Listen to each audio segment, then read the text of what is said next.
In another place, in another life, another child of man blazes your path. This simple phrase resonated with me in the first Dragon's Dogma, that we are all blazing a similar path yet different through our own perspectives. That through the pawn system and online features of Dragon's Dogma, we share this bond of hardship and the dusty roads of adventure. I have just recently began my own journey in Dragon's Dogma 2, and today I'd like to share my initial impressions of the game. For those who may still be on the fence on whether or not Dragon's Dogma 2 is a good game to try out.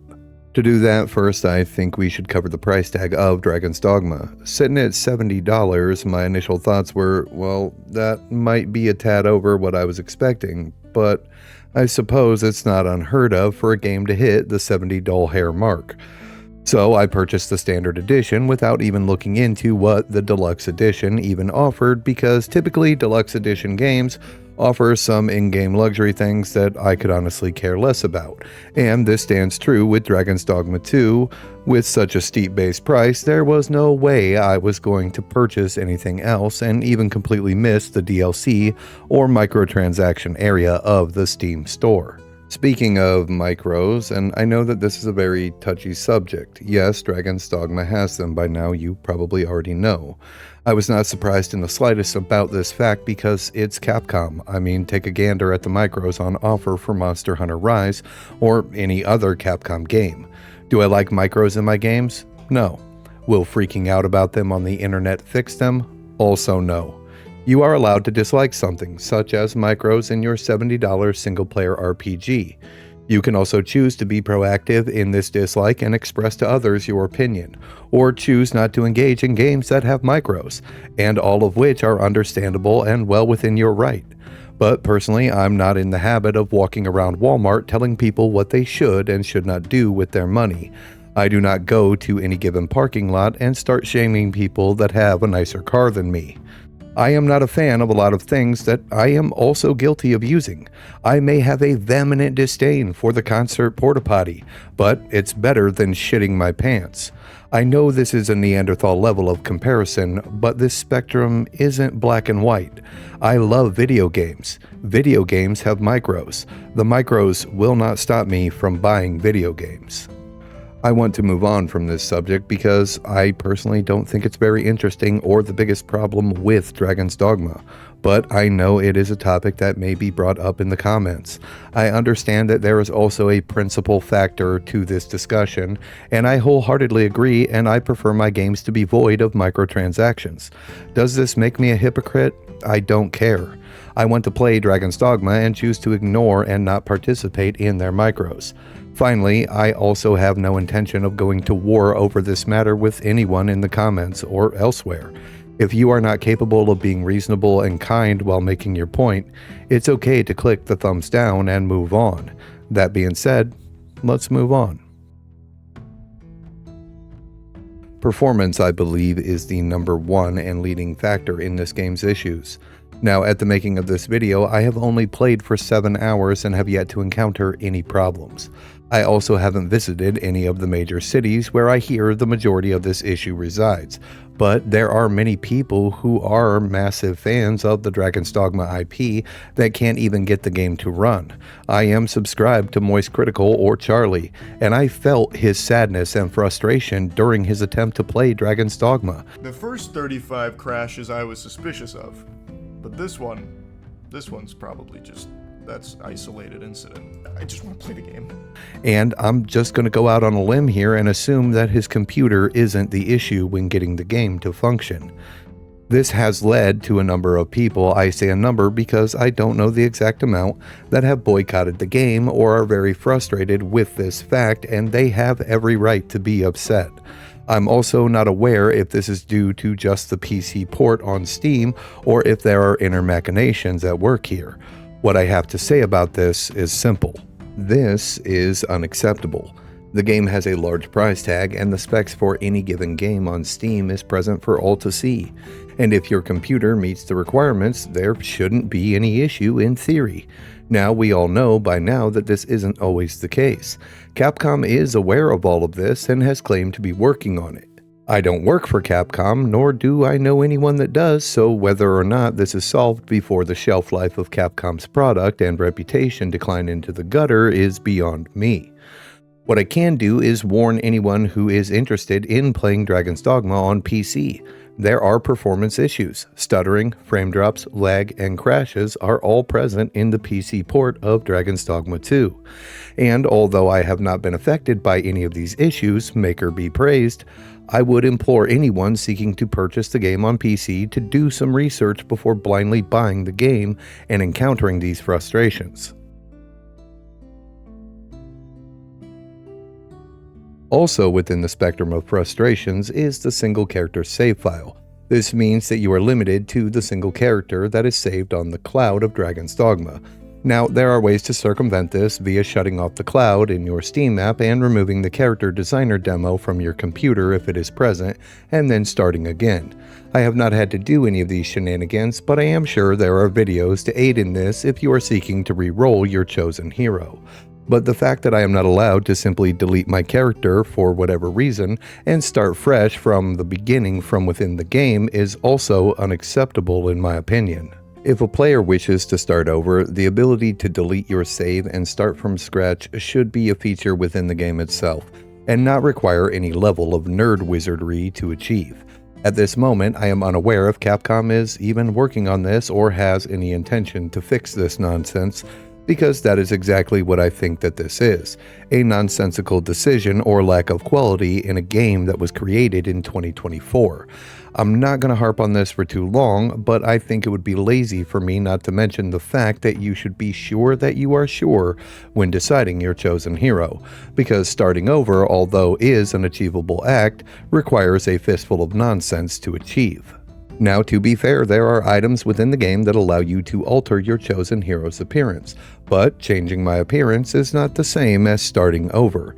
In conclusion to this topic, I think that if this is an intentional game design feature, I think that it is a stupid one.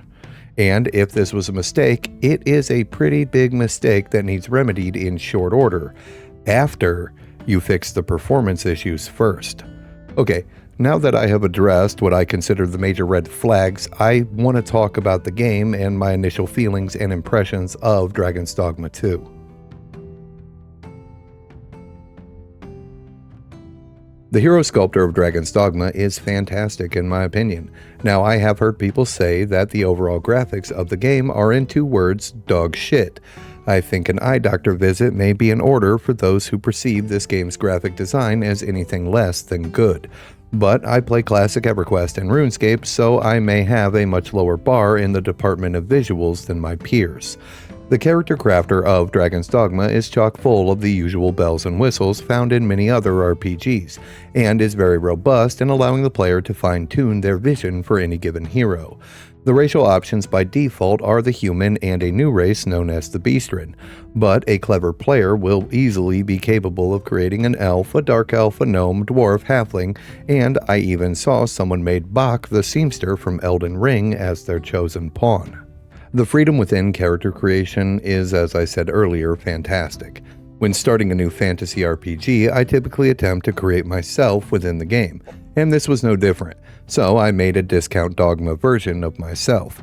I do this because it helps me to become more immersed within the given world as I tackle choices and the overall scope of the game's narrative, by trying to place myself within any given game world. This also allows me to explore the new races and lore of the game from the perspective of the stranger. What does my character have to do with Dragon's Dogma 2? Nothing. I'd just like to share. After sculpting your hero's appearance, the player then is offered a starting class referred to as vocations in Dragon's Dogma. I am not nearly far enough in the game to give any in-depth explanation on how they squeak or quack in combat, so I'll save that for my YouTube peers, or if I get a weird itch to make class guides at a later date. No promises. And simply state that I chose the thief and I've been loving every second of murdering the indigenous monsters while armed with twin daggers.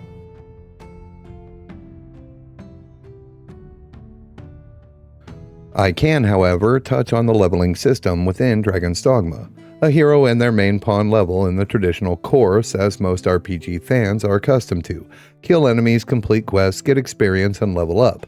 This comes with a bargain variety of usuals: hit points, stamina, maximum encumbrance, and an assortment of stat increases. Separate from a hero's experience is discipline, which is awarded for killing enemies and is used as a currency to purchase new abilities, core skills, and passive augments for your chosen vocation, and also attributes to your hero's rank. Each vocation has 10 ranks, and the best way to earn or main source to increase your hero's rank is by defeating enemies. As a fan of the first game, I was already familiar with the system, but I can see how it could be confusing for a player if this is their first game within the Dragon's Dogma universe. The game does a decent job of explaining all of this as you progress through the early levels. Now, the system does have some more depth to it that I have yet to experience, as my character is currently only level 10, and I have a tendency to go the opposite direction of any given quest marker, due to my love for exploration and knack for getting my character into trouble. But the hero progression in Dragon's Dogma feels pretty good.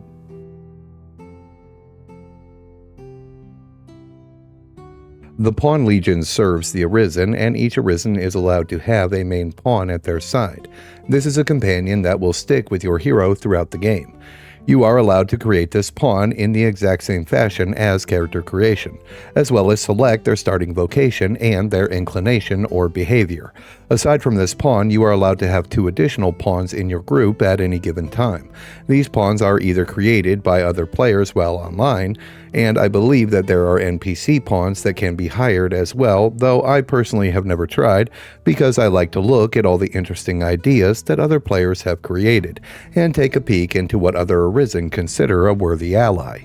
With the pawn system comes a new mechanic in pawn quests, and if I'm understanding correctly, you set a goal for your pawn, and if that goal is met while they are out with another Arisen, the Arisen is awarded an item of your choosing. The default quest appears to be simply spending an allotted amount of time with your pawn, and the reward is a Wakestone Shard.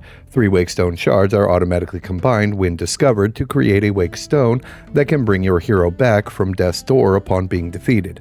I think this is a pretty cool addition to the pawn system, along with being allowed to send a thank you gift when dismissing any given pawn that is taken to their Arisen.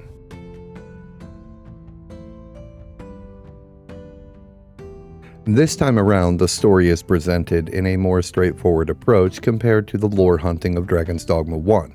The main objectives are much more clear for most of the quests I have encountered, and the main quest seems pretty straightforward. Side quests are often discovered simply by moving around any hub location. There were many times that an NPC addressed my Arisen directly to plea for aid in whatever endeavor they had. Although this doesn't always feel natural, I do like this style of storytelling, and I am eager to delve into the overall narrative of Dragon's Dogma.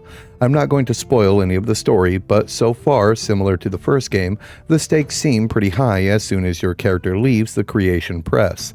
The only issue that I have with high-stakes narratives is not being able to get off the rails to drink in the world and enjoy exploration, but that hasn't been a problem so far, and I am enjoying the game's pace. It is also worth mentioning that quests in Dragon's Dogma wait for no one. Dally for too long and the narrative of certain quests may move on without you. The world of Dragon's Dogma looks formidable when looking at the map for the first time, and I believe that the world is something like 5 times larger than its predecessor. But in all fairness, Grancis of Dragon's Dogma 1 is a pretty small place in comparison to many RPG worlds. The size of the world doesn't concern me as much as how much content resides within the given fantasy playground. And already the game has surprised me with hidden chests and locations. I don't have much to add to the overall scope of world building and lore within Dragon's Dogma, but I am excited to uncover its locations and learn about the Beastren and the lore surrounding the dragon and how the tale of the Arisen will unfold. The landscape itself is easy to become lost in. The scenes and the vistas are beautiful, and I find myself often simply stopping along the beaten path to drink in the hand-sculpted world, especially when camping with my party, to enjoy the sights and sounds as my companions rest their feet from a long day's journey.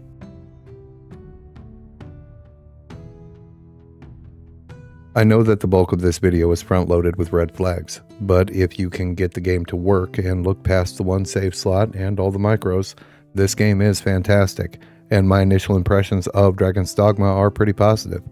This game is a lot of fun and a delight to become immersed in, and I find myself looking forward to my travels and meeting the locals of this fantasy world every time I boot up the game. And with all of that said, my friends, even though not a single person doubted you, you have arrived at the end of the video, and for that, thank you. I'd like to thank my channel members for the support and love, and to all the new and returning subscribers, you guys are the best. Take care, friends. Goodbye.